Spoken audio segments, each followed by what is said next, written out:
আমরা এমন কোনো মানুষ নেই যাদের জীবনে কোনো গুনাহ হয় নাই। শুধু একমাত্র নবী করিম সাল্লাল্লাহু আলাইহি ওয়াসাল্লাম এবং সকল আম্বিয়া কিরামদের তাদের কোনো গুনাহ ছিল না। নবুয়তের আগেও ছিল না, নবুয়তের পরেও কোনো গুনাহ ছিল না। কিন্তু আমরা মানব জাতি যারা আছি আমাদের সকলেরই গুনাহ আছে, কম বেশি সকলের গুনাহ আছে। এই জন্য এই গুনাহগুলো আমরা কিভাবে মাফ করাবো, তাকওয়া কিভাবে অর্জন করব। যে তাকওয়া এটা অনেক বড় একটা বিষয়। বনী ইসরাইলের একজন ব্যক্তি, তিনি একটানা 99টা খুন করেন।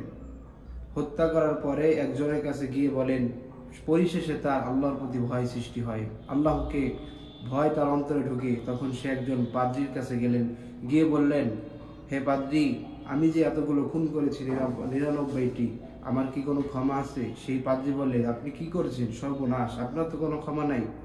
তখন সেই লোকটি ওই লোকটাকেও, পাদ্রীকেও হত্যা করলো। তখন সে আবারও চলে গেল খোঁজ করতে, কোথায় গেলে তার এই গুনাহগুলো মাফ হবে। তখন সে চলে গেল একজন বড় আলেমের কাছে। বড় আলেমের কাছে গিয়ে বলল যে আমি তো 99টি এবং তারপরে আরো একটি 100টি খুন করেছি, আমার কি ক্ষমা আছে?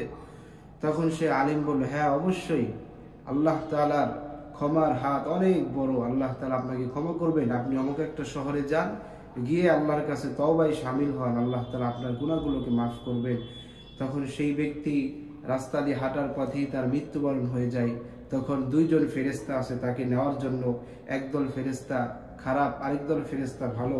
ভালো ফেরেশতারা তার জান নিতে চায়, খারাপ ফেরেশতারা নিতে দেয় না। খারাপ ফেরেশতারা বলে, এই ব্যক্তি তো খুবই জঘন্যতম গুনার মধ্যে লিপ্ত, হত্যা করেছে, তাকে তার জান আমরা নিয়ে যাব।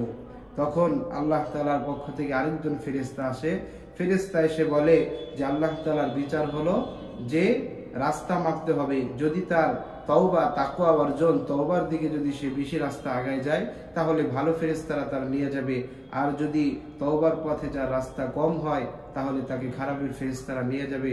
তখন আল্লাহ তাআলা জমিনকে হুকুম করলেন, হে জমিন, তুমি সংকীর্ণ হয়ে যাও।